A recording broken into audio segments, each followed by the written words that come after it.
diffuse. Trade fights for better views. We both need something new. Maybe we should just tell them. I shouldn't think I is so good. So long to rendezvous. So long to. Hello, high-minded readers, and welcome to the Books and the Bees podcast. Just like bees play a crucial role in pollinating flowers and sustaining life, books pollinate minds and nurture the soul.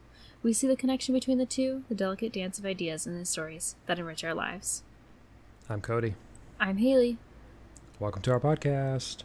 Hello. What's up, what's up, what's up? We are out here. We're out here. Episode 27. Isn't that crazy? I feel like we say this every episode, but like, it is crazy. We're almost at 30. Yeah, it's like a feat that we're like out here just doing the thing, you know? I know. I love it. I love it. We're doing it. We're doing it. Hailey, Yes. how are you today? Well, today was a therapy day and bad news from work, so it's been a day. Oh, no. Yeah, it is what it is. I do hate that. Mm-hmm. Yeah. Life be lifing. Yeah. Life be happen. Yes. How are you this week? I'm good. You know, I don't have a job anymore, so I'm just like chilling like a villain, not doing anything, reading to my heart's desire, sleeping in. Living the so dream, as the kids say. It's super breezy. I am going to New York for 2 weeks, so Nice. planning that has been a little stressful. And then we're moving, which is, you know, we're still trying to figure all that out. So that's a little bit stressful, but overall, not too bad. Yeah. Wow. Sounds busy. A little bit busy, yeah, but really, like, it's chill. Yeah. I've been gaming a lot more. I've been playing Horizon Zero Dawn, which is a game that I never got around to, and it's like 10 years old, but I'm super enjoying it. Went to a German restaurant for lunch today with a buddy of mine, and I had the best Reuben of my whole entire life. Oh my God. It was amazing. That sounds so good. I love it. The sauerkraut was homemade. The Oh. Reuben was like melt in your mouth. Oh, it was so freaking good. Oh, I loved it. Yeah, that sounds so good. It was really good. So it's been pretty chill for me over here. Well, that's good. Glad it's chill. Getting a lot of reading done. Mm-hmm. Yeah. Yeah, I bet. Which is good because I got like a shit ton of arcs. I don't even know how many I've got. And I feel a little stressed right now because I was like trying to be, because I've been denied for a bunch of them. Mm-hmm. And I was like, you know, I'm going to be more strategic on which ones I pick. And I picked 3 last week and I got approved for all 3. Oh, wow. And I'm like, shit, this is like more than I thought I was going to get approved for. But that's okay. They're all in October, so I have a little bit of time. But oh, that's good. Yeah, you girl bossed a little too close to the sun. I did. I did. Yes. But you know what? That should like be good for me until October to get new arcs. So I don't have to like look at NetGalley for a while. Yeah, I do enjoy that. That is one thing that I like, that you can just kind of like spam request and then you're like set for a few months. That's so true. And then they just email you, so you're like, oh, cool, I found out that I get it or I don't get it. Yeah. I must say, I always get a little bummed when they're like, no, you weren't chosen. I'm like, oh. I know, it is so hopeful. Yeah. Especially when it's a book you really want to read, like really, really bad, then it's super heartbreaking. Mm-hmm. Yeah. Unfortunately. It's true. Speaking of arcs, though, there was an arc that I requested but probably got denied since it's out now.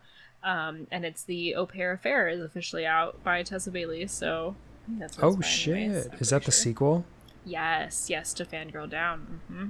Hell yes. Yes, let me just double check real quick with that. Yep. I believe it's like officially out. Yeah, yesterday, as we're recording. It'd be a week ago for the listener. Yeah. Yep. Which is crazy.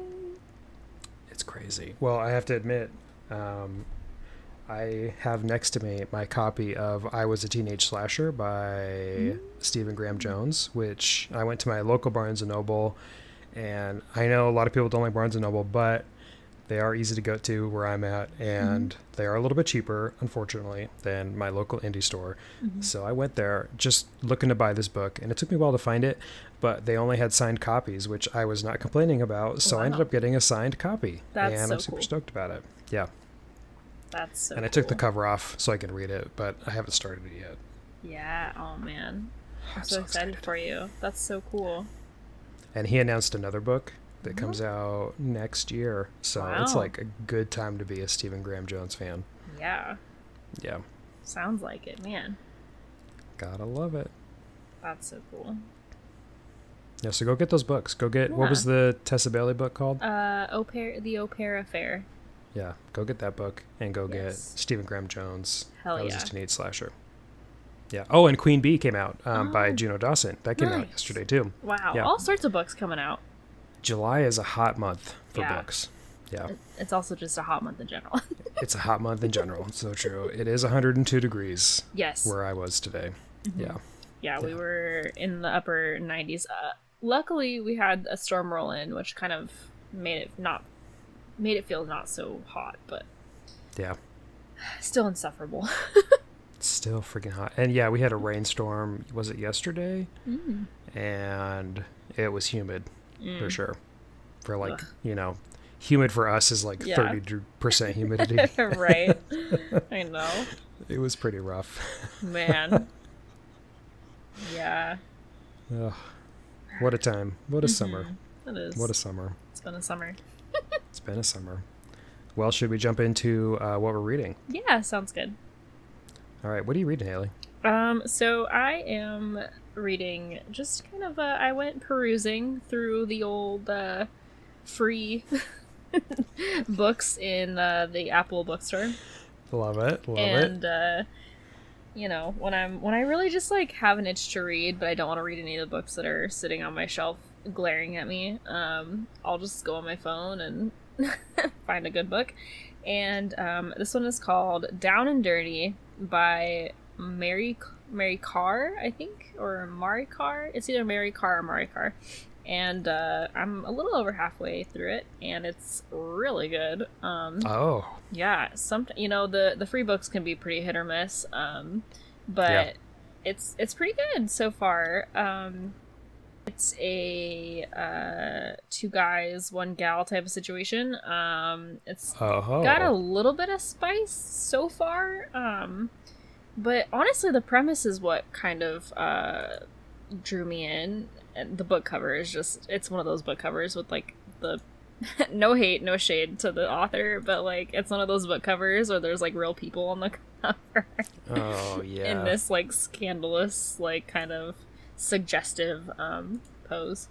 And but the premise was that this like down on her luck single mother who is dealing with homelessness is trying to like help her her son kind of like them not be homeless and kind of like find a place for them to live, and she stumbles upon because she's a waitress and spoilers I guess, but she's a waitress and there are these patrons that come in, daily, weekly, whatever, and one of them like leaves their card on like the business bulletin board thing or some odd damn thing, and she just like grabs it by like happenstance and down on their luck in the middle of a storm, they're homeless. She's wanting to take care of her son, and that she stumbles into these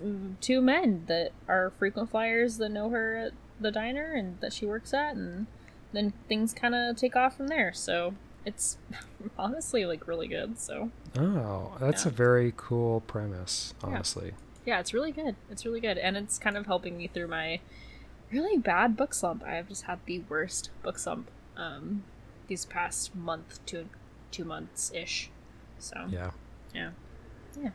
So is this called is it MMF? Is that what like the term is? When like it's a 2 males, 1 female romance relationship? Okay. Yep. Yeah. And I have a feeling it's probably going to start leaning towards the honeyed frenzy here soon. So I don't know. We'll see. What would you place it right now? Probably more like a Beekeeper's Passion, maybe even like a Hive Hug. It's been pretty like kind of more so like off the page, and like very more so like plot driven thus far. So got it. Yeah, That sounds good. I love those free books. Sometimes they sneak up on you. It can be really good. Yeah, exactly. But cool. Yeah, what are you reading right now, Cody? Well, like I said, I got a bunch of time, so I'm just reading whatever I can. I just finished a book that isn't one of my. I don't think I've read that much nonfiction this year, or at least not that I've talked about on the podcast. But I just finished this book called "Africa Is Not a Country" by Dipo Faloyin, I believe is how you pronounce his last name. And it is a really good nonfiction historical summary of all the countries in Africa. Well, not all of them, but there's 54 countries in Africa, and he kind of gives this overview of how they're different and how the countries were originally designed, which is a lot of stuff that I did not know going into. It was basically a bunch of white people from all the different countries that wanted to colonize Africa. They just met together one day in Berlin and were like, okay, cool, we're just going to draw lines this way and this way and this way. And now this is a country, and whoever claims this country first gets to take over it. And so they ended up separating out a lot of ethnic groups in Africa, which is very diverse. There's like 2,000 different languages that are spoken in Africa. And there's so many different ethnic groups. And like there were ethnic groups that were split in half because these lines were just drawn randomly. And the lines weren't even that good because the maps at the time were not well established for Africa. And so they weren't even geographically accurate, and some countries didn't know where their borders ended because of how inaccurate the maps were. I mean, it is shit that I never knew, and I wish I had learned in history in high school because it was so eye-opening and fascinating, and it really explains like some of the turmoil that happens on the continent and just all the intricacies of everything that happens within the whole swath that is Africa. And I absorbed it in like 2 days. This book was just so interesting to me. It's written up in like 8 parts, I think. And it's a pretty short book. I want to say it's like 200 and some odd pages total. But it was so interesting. I would absolutely recommend it. I don't think I got enough credit that it deserved because I don't really see a lot of people talking about it. But I loved this book, and I would highly recommend it to anybody who's interested in history or colonization, or, just learning what terrible things white people did in the 1800s and even currently in Africa. It's really, really interesting. So I would highly check it out. Wow, that sounds really, really interesting. And I feel like we really don't get to learn, at least in the U.S. anyways, or where I grew up, we don't get to learn a lot about Africa at all, truly, like as a continent. And all of the various countries that reside within it. I mean, we get like, a quick little brief education about like Egypt. That's pretty much it. So that's really cool. And sounds like a really interesting book. I might actually put that on my TBR because I'm always interested in stuff like that. So yeah, it was a really good book. I highly recommend it. And it's just really well written. He's really good writer. He just has a really good flow. Like, it's just super good book. I just loved it. I just really, really loved it. Yeah. And then I have 2 books that I'm currently reading. The first is a short story collection that is translated from Korean. It is Cursed Bunny by Bora Chung. It's a horror, like sci-fi horror short story collection. It is crazy.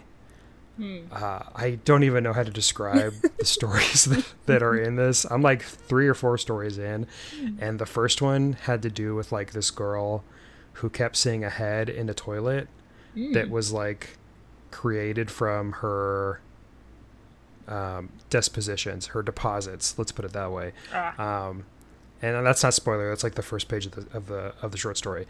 It's freaking crazy. This short story collection is a super intense, and I'm in love with it. I have seen a lot of Bora Chung's newest book, which isn't this one, it's a different one, But Cursed Bunny came up on my radar, and one of my goals this year is to read translated fiction as well as short stories. And so this book kind of does two birds with one stone, which is a little bit of a cheat, but I'm making it work.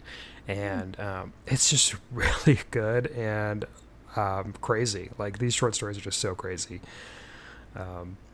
But I love it. And then the last one is called Heads Will Roll by Josh Winning, which is more of summer horror, which is like a big thing for me right now. It's about this girl who gets canceled. She's a sitcom star, and she sends a tweet, which I haven't been revealed what the tweet says, but she got canceled for it in today's modern cancel culture. And she decides to go on this 2-week retreat where she has no internet, no phone. She goes out into the middle of the woods to this camp, and shit goes down. Yeah, is all I can say. And it's really good too. And this is a arc from NetGalley, so thank you NetGalley for giving me this arc. And I just love it. Like, summer horror is in right now, and I'm here for it. Like, I love it. Yeah, sounds. It's so funny. It sounds like the best premise for a perfect horror story. No phone out in the middle of nowhere on a camping retreat. Like, man. Yes. Yeah. And it's got really good LGBTQIA representation. And it just feels like a horror movie. It feels like, a modern Friday the 13th. Like, it's really good. I just, I'll eat that shit up any day. And I'm totally loving it right now. That's awesome. Yeah. Super into horror lately. Yeah. You've been reading a lot of it lately. Been reading a lot of it. I think I'm going to take a little bit of a break here soon. It does tend to mess with my mental health a little bit. So. Yeah, I bet. As it should, I think. Yeah, if you're reading a lot of horror and not a little bit messed up, I think there's something up, right. Maybe go talk to someone about that. Yeah, like, time for you to see a therapist. Yeah. Yeah, but it's good. I love it. I'm super stoked to finish it. I might finish it today. It's been so fun. Yeah. Nice. Yeah. We got some good books. Yeah, I was just going to say, it sounds like you're reading some really awesome books. Yeah. I hope your reading slump is able to, continue being deceased. Yeah. I'm kind of over it. Like, I don't know what is going on. Like, just nothing. I've even, like, bought new books and, like, tried to sit down and read through them, and I just, like, can't get into them. And, like, there is literally nothing worse than, like, buying a book, being really excited about buying the book, and then, like, starting it and trying to get into it and not being able to, like, get into the book. And it's not like the book's fault. It's just the brain be braining right now, No, that's so true. Yeah. Book slumps are a bitch. They're a real bitch. They are. They're the literal worst. That they are. Yeah. Should we jump into some beekeeping? Yeah. Let's do it. Well, I did want to mention that we introduced it last week, but we do have a Goodreads group. If you want to join, it is Books and Bees Podcast. Super easy to find. We'd love to have you join the group. There's a lot of things you can do. You can start discussions. You can tell us what you're reading. You can contact us. We're both a part of the Goodreads group, obviously. So yeah, go on there and check us out, because we're looking to build a community and we're excited to start it. Yeah. And it's also on our Instagram in our links. So if you follow us on Instagram, you can also find it there.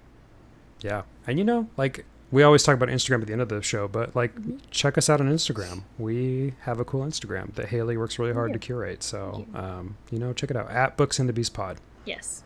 Do it. Yeah. I remembered it. Finally. I finally remembered it. Believe it or not. Yeah. It's happening. So proud. Oh, thank you. After half a year, I finally got it down.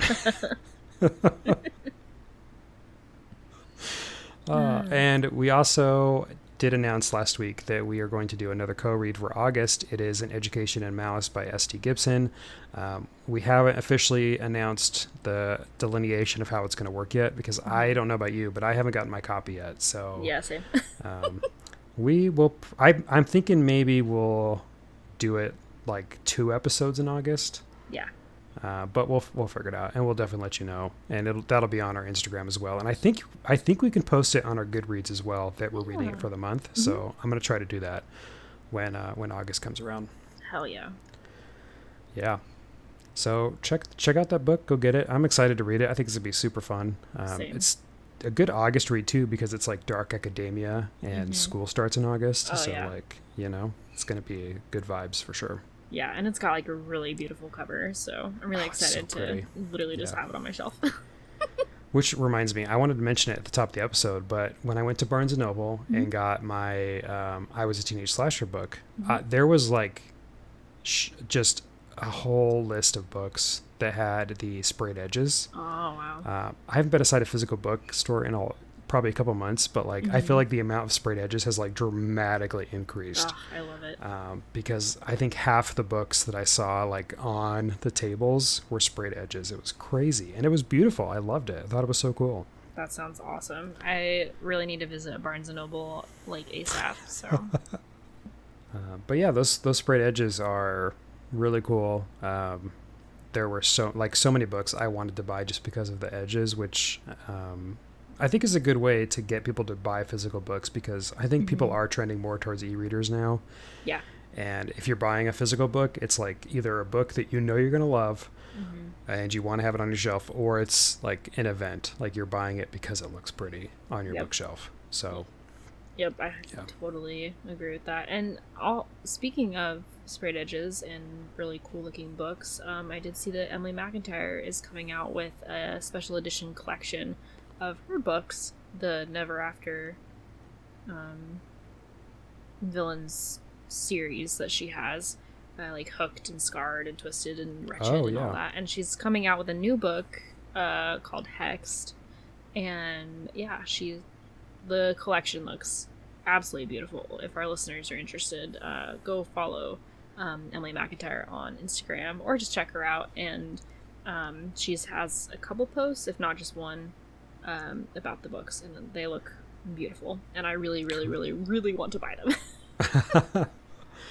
My wife is a big fan of that series, so yes, I foresee those being on our shelf in the future. Hell yeah.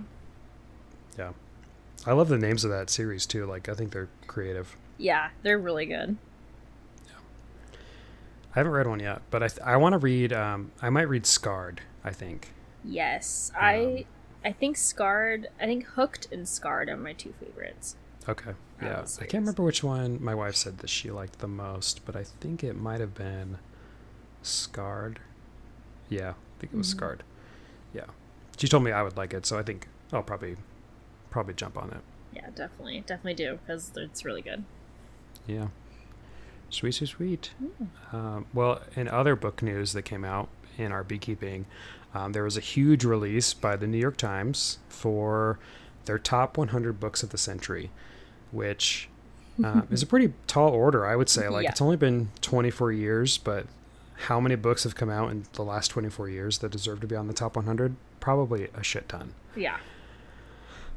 So we pulled it up, and obviously we can't cover every book that's on this list because it would take us forever. But you can go on and find it on the New York Times website, and you can scroll through. It's in reverse order, so it starts at 100, goes to 1, and you can even click on I've read it, and at the end it'll tell you like how many books you've read and give you like a little JPEG image that you can look at, as well as an I want to read it click. So you can measure how many books you want to read.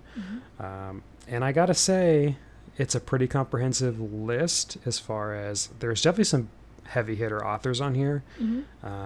But I think it's lacking in a lot of ways. Personally, as someone who reads a lot of genre fiction, I am noticing a big lack in a lot of genre books, which get looked down on. I'm going to say it. Genre books, even today, even in modern ages, they get looked down as not being as high profile as literary fiction or even memoir or nonfiction. And there's some really great sci-fi, horror, romance books that did not make it on this list and should have. And I think a lot of reason they didn't is because they're genre fiction. Which sucks. Yeah, that does suck. Yeah. That being said, I think I said I read 7 of them. And there was some genre fiction. N.K. Jemisin had a book on the 5th Fifth Element, I believe it's called, or Fifth Season. I can't remember what the name of it specifically is. And I haven't read that one, but I've heard it's really good. And then a couple other books that I've read. But really, I would say this list is kind of the list you would expect from people who like go to coffee shops to read at coffee shops so that they look important. I think that's like what this list is for. And I'm kind of over it. Like, it's time to read what you want and not feel like you need to read, these crazy, amazing classics that are like taught in high school English and taught at university. Like, we should read good books that we like to enjoy, and I think New York Times should reflect this in this list. Yeah, especially because like I must say, and maybe not, within the last overarchingly 24 years since we're in 2024, but at least in the last like 5, I'd say romance has really like come above and beyond as far as like a genre, and to not see spoilers, but I've literally read one book on this whole list. But like, not that I've been reading comprehensively in the last 5-10 years, 24. I mean, I've read books when I was younger, but as an adult I haven't read as much as I would have liked to. But with that being said, like, it's really interesting to me that one of the highest grossing book sale type genres that's just like really killing the game the last few years isn't hardly on this list, right? Which I thought it's just so interesting that's. But yeah, I kind of do get that vibe when I was looking through this list of like, well, these a lot of them look like things that one of my college professors would have been like, you need to read this book, and I would have been like, cool, and read the cliff notes. Yeah, like I totally get that. Yeah. It definitely feels like it's like a university like English reading list. Yeah. Which, I don't know. These books are probably really good, so I don't want to bash them. Yeah. Like, they're obviously the top 100 for a reason, and we didn't say how these were chosen, but I think they had 500 different authors or book people choose their top 10, and that's how they got the order. So it's not like New York Times, had one editor who clicked through all these books and made it. So it is a cohesive collection of people. But it just would have been nice to have more diversity as far as genre in here. Yeah. Because I'm not a big literary fiction person, and the books that I've read on here are what people might call literary fiction or like speculative fiction is what they use when they don't want to say sci-fi or horror, but like, they're sci-fi books, they're horror books, they're just too hoity-toity to say it, Gotcha. And then I read a couple nonfiction that are kind of related to the work that I do outside of this podcast. So, not too surprised to have read those. But yeah, and like we were talking about it before we started recording, but one of the biggest misses on this list is The Kite Runner, which is such a profound book. That book is insane. Life of Pi is not on here. Yeah. Which I'm pretty sure was published after 2000. I'm not off the top of my head sure, but like that book should be on here. Like there's a lot of stuff missing on this list that should be on it. Yeah, we both said The Help should have been on this list. The Help. Yeah, The Help. Yeah. I mean, like, everyone that I've ever talked to is like, yeah, they like either heard of it, maybe they haven't read it, but they've at least heard of it. Oh yeah. And if they haven't read it, they probably watched the movie. Yeah. Yeah. I think, I don't know, New York Times, I don't like their bestseller list either, because their bestseller lists are almost always like the number one people are like James Patterson, Tom Clancy's, whoever's writing for Tom Clancy now because he's been dead for a while. Yeah. Like all those books that end up being there. Like Stephen King, I'm a big Stephen King fan, but his books are constantly on there all the time. Yeah. Even though the book might not be great. Hashtag I'm sorry, Stephen King. Please be my friend. But like, yeah, it's not representative of what I think I value as a reader. So I don't use it very often anymore. I'd like to see like, maybe not a list composed by authors, but maybe a list composed by like your regular like average Joe type people. Yeah. I would love to see a list like that and what that would be comprised of. I don't know if they're going to use it, but I do think you can submit your own top 10. Which is intimidating for me. Like, I'm bitching about this list, but like trying to narrow down to 10 right. is pretty crazy, I would say. Yeah, well, I mean, didn't we try to do that in an episode and it was like, holy shit, this is really freaking hard? Like, yeah, I think we did. yeah, I mean, it is like to look at a list of books that you've read and go, what would I want? And not only just like what you think is great, but like what you want other people to like know about, you know, like, like what authors you're like, yes, this author, they need the recognition and like that, you know, because sometimes I feel like I'll read a very popular author and I'm like, well, okay, but like everyone's heard of this book, whereas like I'll read maybe like an indie author or maybe just an author that's not, like maybe they're new and up and coming or something, and then I look at their books and I'm like, holy shit, like why is no one talking about this? You know, because it's just such a good book, well written, well like thought out. You can tell they took like the time and effort to really like flesh out the plot and like the characters have good development, that sort of thing. But they just haven't got their like, you know, break yet, you know. So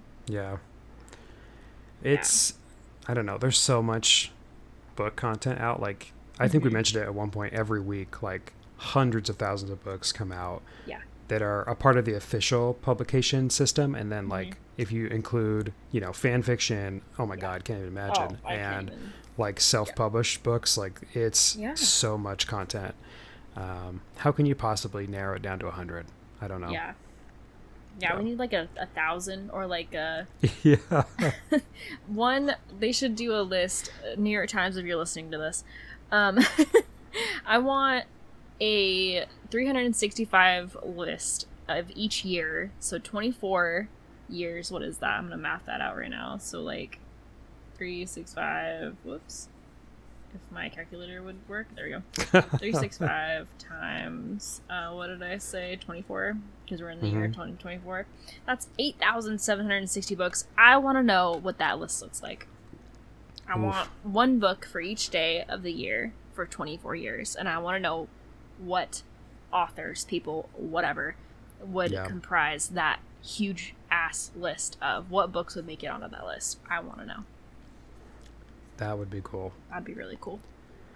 I wonder if they did 100 best books of the 20th century. They probably did. Oh, they had to have. Man, that'd be crazy to look at too. I'll have to see if I can find that. Maybe they did it. I'll look at it. Yeah, because I'd be interested to know if there's any books that, like, you know, we were forced upon to read in our wonderful English classes. Honestly, I loved English class, to be quite frank, but you know, there's some books that we ended up reading that I was like, oh my god, this is torture. Like, this is some form of slow torture. Please make it stop. I mean, the second they put like a homework assignment on it, that's when I was like zoned out. It's like, okay, I don't care about this book, even though like I've come back to love some of the classics like To Kill a Mockingbird and like 1984, all those books. Like I do appreciate them now, but like when you're forced to read them in high school, it's like, why am I reading this book? Yes, I agree. Well, and like so I don't know about like how your school did it, but like my school, depending on what faction of English class that you took, so if you were in like AP Lit, or if you were in like college literature, or if you were in like, you know, grade 10, grade 11, grade 12, whatever the hell, your class would read different books, and not every class would read the same 2 books. So like some people read the 1989 or whatever, and my class, for whatever bizarre ass reason, even though we were like quote unquote, and I'm not trying to like be braggy or anything, but like our college level English class, we didn't read any of those. We read Of Mice and Men, and oh my god, what was the other one? Because I think we read To Kill a Mockingbird in 11th grade, but we read like Of Mice and Men and something else, and everyone was talking about how crazy the 1989 book was, and I was like, nope, can't relate because we didn't read it. Yeah, no, that book is good. I don't think I've read Of Mice and Men. I've read Who is that author? Is that Steinbeck? I don't know, actually. I'm gonna look it up real quick. I read another book by him. I can't remember what it was. And then reread Catcher in the Rye, which I still to this day do not like. It is John Steinbeck. John Steinbeck, yeah, okay. Yeah, maybe we read Catcher in the Rye, and that wasn't Steinbeck. That was Salinger, I think. And that book was terrible. It was so terrible. Yeah, it was Salinger. Yeah. No offense to the author who's probably dead and has been for a long time, but yeah, that character is so whiny. I was so irritated with him. Yeah. Ugh. We read, I know we read To Kill a Mockingbird. I think it was in 11th grade though, but I just remember like thinking, ugh, this book is so boring and stupid. And like now as an adult, I'm like, wow, that was such a good book. Like what? Yeah. I should have paid more To Kill a attention. Mockingbird. Yeah, it's a good book. It's hard though, because like you want the kids to read it because it helps expand their minds, but then if you force it upon them, they're not going to want to read it. So it's like, you know, catch-22 for sure. Yeah. Exactly. Yeah. Well, I think I'm going to post the books that I read on my Instagram. So if you want to go find it there, you can do that. And I'd love to see what our listeners, if they've read, you know, all these books, because I have a suspicion, and I've seen on Book Talk and Bookstagram, very few people have read more than like, I think the most I've seen is 10, which I think is a sign that the list is not great, just saying. Or maybe I'm just really into genre people, but like, I'm not seeing a big number out there. Or maybe the list is just like a little too dated, like, you know, because you're not going to see many people, at least from the names that I saw in the article, it just seems like more, and like no offense if our listeners are older, but it seems like more, I don't know, like 40s, 50-year-olds would maybe read some of these books. Maybe they just have like the time and the mental capacity to digest these books, whereas like people who aren't on Book Talk and like Bookstagram and like that and like Goodreads and stuff, like we're younger typically. Like probably I don't know, like maybe millennial-ish, like low 40s to early 20s. We're just reading different books, and we're reading newer books maybe too, like not as like heavily to digest books. Yeah. I think that's true. So I don't know, maybe I think that's true. A little bit of a thing, but yeah. Yeah. So I don't know. New York Times, we're telling you to do better, I guess. Yep. You call us up if you want some ideas. We'll shoot them out for you. Pay me, and I'll give you lots of ideas. Oh yeah. Yeah, but check it out.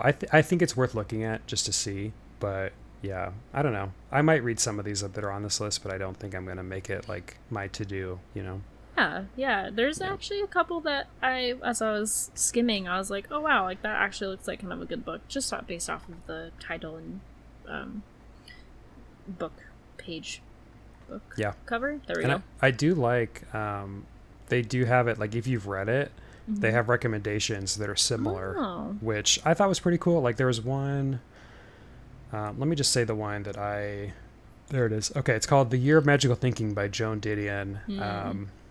And it's about this gal who her daughter dies. It's pretty tough. Content warnings, obviously. Her daughter passes away and her husband passes away in the same year. And it's a memoir about her kind of going through that. And if you click that you've read it, it says Try When Breath Becomes Air, which is one of I would put that book in my top 10, 100%. Wow. That book made me cry so hard. It was such a good book and I loved it. And then Crying in H Mart, which was another book that I really, really loved and would probably consider for my top 10. So like, I didn't actually love The Year of Magical Thinking. Sorry, Joan Didion. But I really loved the books they recommended because of this book. So, you know, check out those two. Yeah. Sweet. Yeah. Well, shall we jump into our main event today? Yes, let's do it. We are going to give an update on our 2024 reading goals, which is exciting because we did it, I don't know, we did it in March. So we did like a quarter review and now we're doing our halfway through the year review. And I got to say, just spoiler alert, I'm not doing very good on my reading goals. Yeah. I think I'm kind of there with you. I could just kind of do a quick summary of what I wanted to do. So my goal was I had 4 goals. My goal was to read more diversely, read translated books from other countries, read more short stories, and then read more romance. And I can say that I am suffering on all of them. As far as reading more diversely, I have definitely gotten better at it over the years, which is, I really love using the Book Riot's Excel sheet because it gives you like a pie chart that you can see, like, you know, authors of the BIPOC community, authors from the LGBTQIA community, et cetera, et cetera. And I really wanted to try to focus more on authors in the LGBTQIA space because I feel like that's still an area that I'm kind of lacking. And I think I'm like doing slightly better, but really not doing that much better. So I need to work on that. Yeah. But I'm trying, I guess. That's all that matters, right? Like, if we're trying, we're doing our best. That is true. And then I wanted to read more translated books from other countries. I had a goal to read 12, so 1 per month. And I currently have 5, including the one that I'm reading, which is kind of a cheat because it's also setting up another goal. So I'm trying to catch up on it, but, you know, it's July, almost the end of July, really. And I've only got 5 in, so I'm definitely struggling with that. Yeah.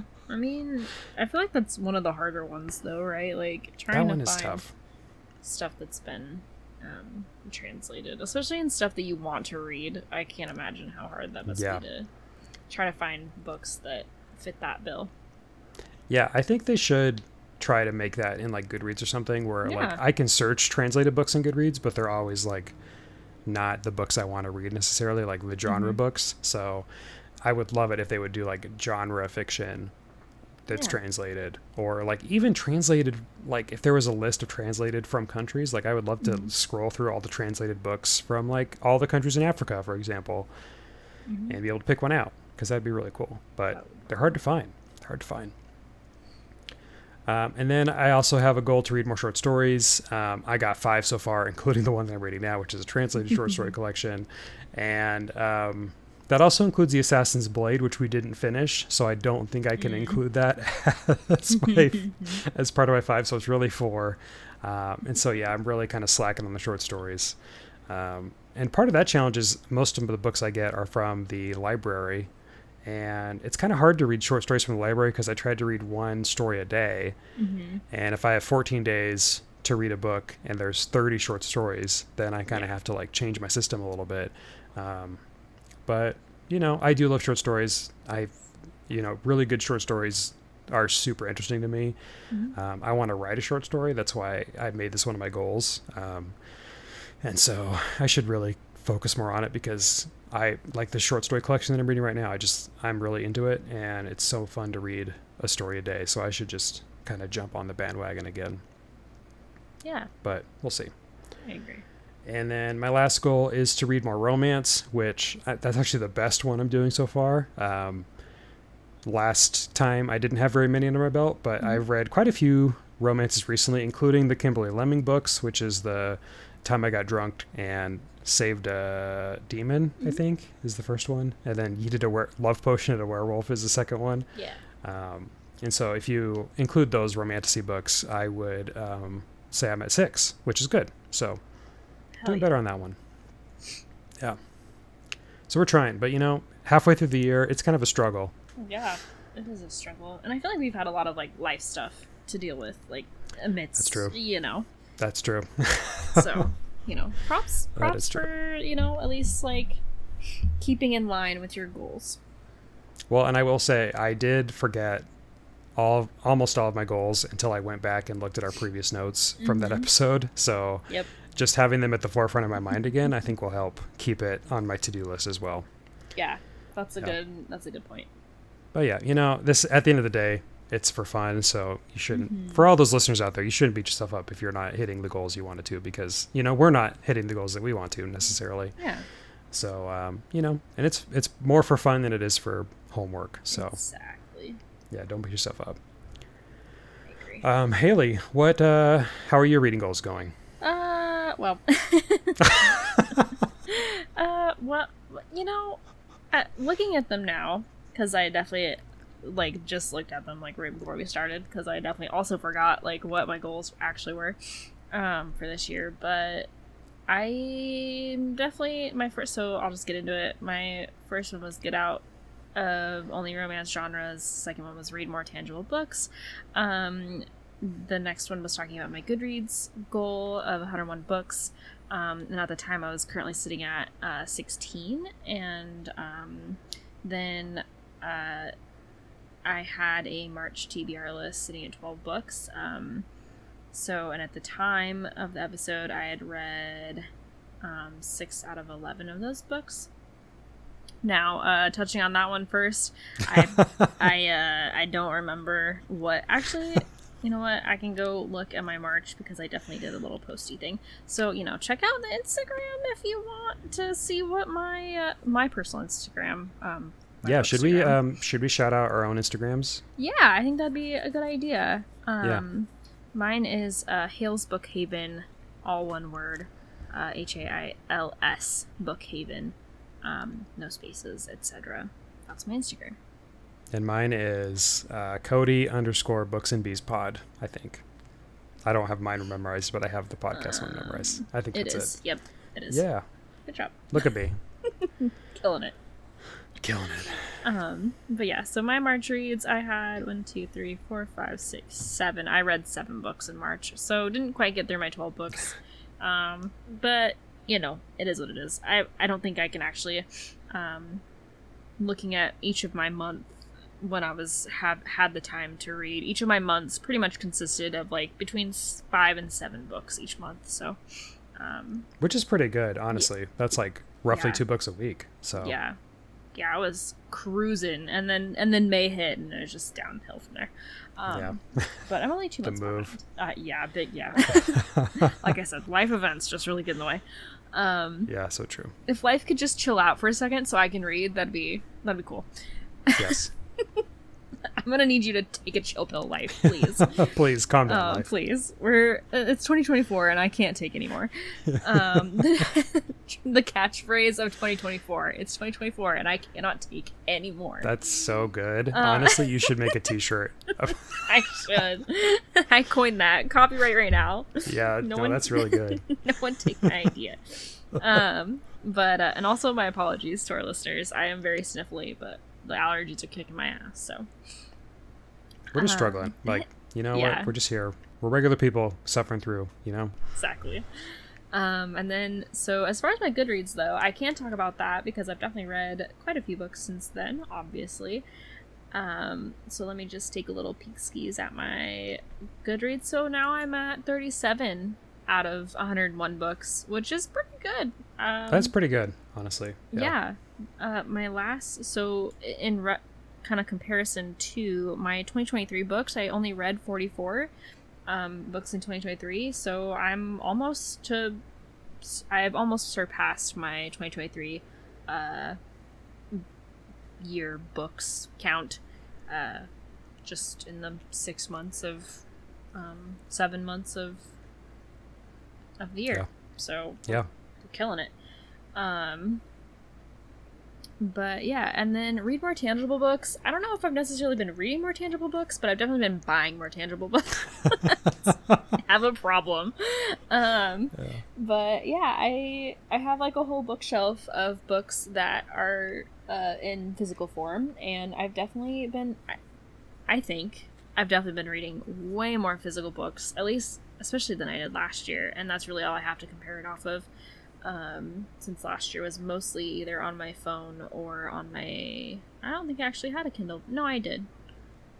But yeah, so, Kindle or my phone, and those were pretty much the only places I was reading, and now I have, a bookshelf of probably 12 books right now and just waiting to be read, so... Hell yeah. Yeah.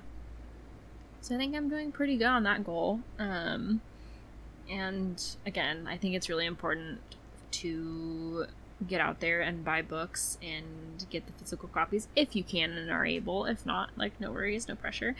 But yeah, I know it supports authors and that sort of thing. Absolutely. And then my other goal of get out of only romance genres. Listen, I am knee deep in romance genres, and that's where I'll stay. Okay. And that's totally fine. Yeah. Exactly. Yeah. I've come to notice that like my comfort genre is definitely like contemporary romance, and I've just been reading it like crazy. I just can't. I don't know what it is, but like last year was definitely the year of fantasy, and this year is just the year of romance. That's what it is. Yeah, I mean, there's so much good romance out there right now that it makes sense, you know? Like, there's just so many good authors out there publishing stuff multiple times a year, honestly. Like, it's hard to not be torn towards the romance for sure. Even me, who's like historically not a big romance reader, even I've been able to read more because like just how much good content, like not that it hasn't been good before, but like there's just so much hype about romance right now that it's good to be in it. So you know what, that's fine. It's totally fine. No, I agree. I think it's like been really available, and I don't know, like it's just it's all. I've also found that it's easier when certain authors have like multiple romance books available anyways. So you know, I mean, and a lot of them, I think my bread and butter is the standalones, but they're in a series, so you can read the series if you want to, but there's always like 4 or 5 plus books in the series, and each of them reads as a standalone, but so you don't feel like pressured to be like, oh, I have to finish the series. But you want to finish the series because you want to like know what happens to the other characters and like their love stories. So yeah. Oh yeah. And I've been reading the shit out of those, so that's great. Yep. I love it. I love it. Those are my goals, and I think overall I've been doing pretty good. I would say so, for sure. My cat's crying, if you all can hear that. Sorry. Cats are gonna cat. Cats are gonna cat, for sure. Yeah, I mean, it's definitely your goals change throughout your year, right? Like I know in January we're all like hyped about the new year and we get super excited and want the new year, new me feel, and then by March it's like, you know, did I really want to do this? Is it really worth my time? And it's totally fair, it's totally valid to say, you know what, I don't actually want to do this, and I'm not going to do it. You know, nothing wrong with that. Yeah, I totally agree. And I don't know if I'm going to change any of my goals, but I might drop, like, because I had like these numbers like 12 translated books, 12 short stories. I think I might just drop it down to be like, just read a little bit more than I did last year, which is really like, I don't think I read that many translated books last year, and I don't think I read that many short stories. So, you know, just maybe soften it, because I was pretty optimistic, honestly, with graduating this year and then eventually moving, which is going to happen next month. Like, I think my reading is going to start tanking once I get back into the real world and having a job. So, you know. Yeah. But I'm doing good on the more romance. I'm doing okay on the more diverse reading. So I feel good. Yeah. And that's all that matters, right? Like, we can just do what we can do. And in the wise words of one of my soccer coaches of days past, do your best and forget the rest. That's a very good quote. I like that. That is very good. I like that. Well, if our listeners want to tell us how they're doing with their reading goals, no pressure. You can tell us you're doing great or terrible. We have no judgment here. Yep. We have so many ways for you to contact us. You can join the Goodreads group. You can follow our social medias, which we mentioned earlier. Our Instagram for the podcast is @BooksAndTheBeastPod. I'll also post our individual Instagrams, since we mentioned them today, in the show notes, so you can find us there.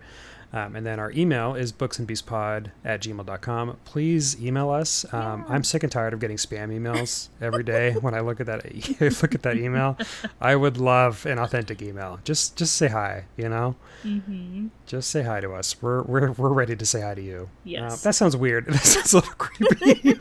we just want to make friends. We want to say hello, so don't feel like shy. Yeah, don't feel shy. Yeah. Yeah, so check us out, and if you want to give us a review on your podcast app, we do love it. We say it every week. It does really help us get more listeners and grow the hive mind. So feel free to give us that 5-star and say how good we are, because it makes us feel good when we see them. Please. Yeah. Of course, got to say thank you to the American Indie for their song Rendezvous. It's the intro and outro for our podcast. They're doing great stuff, and I love their music. You can check them out on Spotify, which is also in our show notes too. Sweet. Yeah. Anything else you want to mention, Hailey, before we wrap up? No, just enjoy the reads. And yeah, read what you want. Yeah, keep reading. Can't say it better than that. Well, we hope you enjoyed this literary journey as much as we did. If you're buzzing with excitement, don't forget to subscribe, email us, and leave a high five-worthy review on your podcast listening app. Until next time, happy reading, and may your shelves be filled with tales as enchanting as a blooming garden. Keep the buzz alive, and we'll catch you in the next chapter. Bye for now. Bye.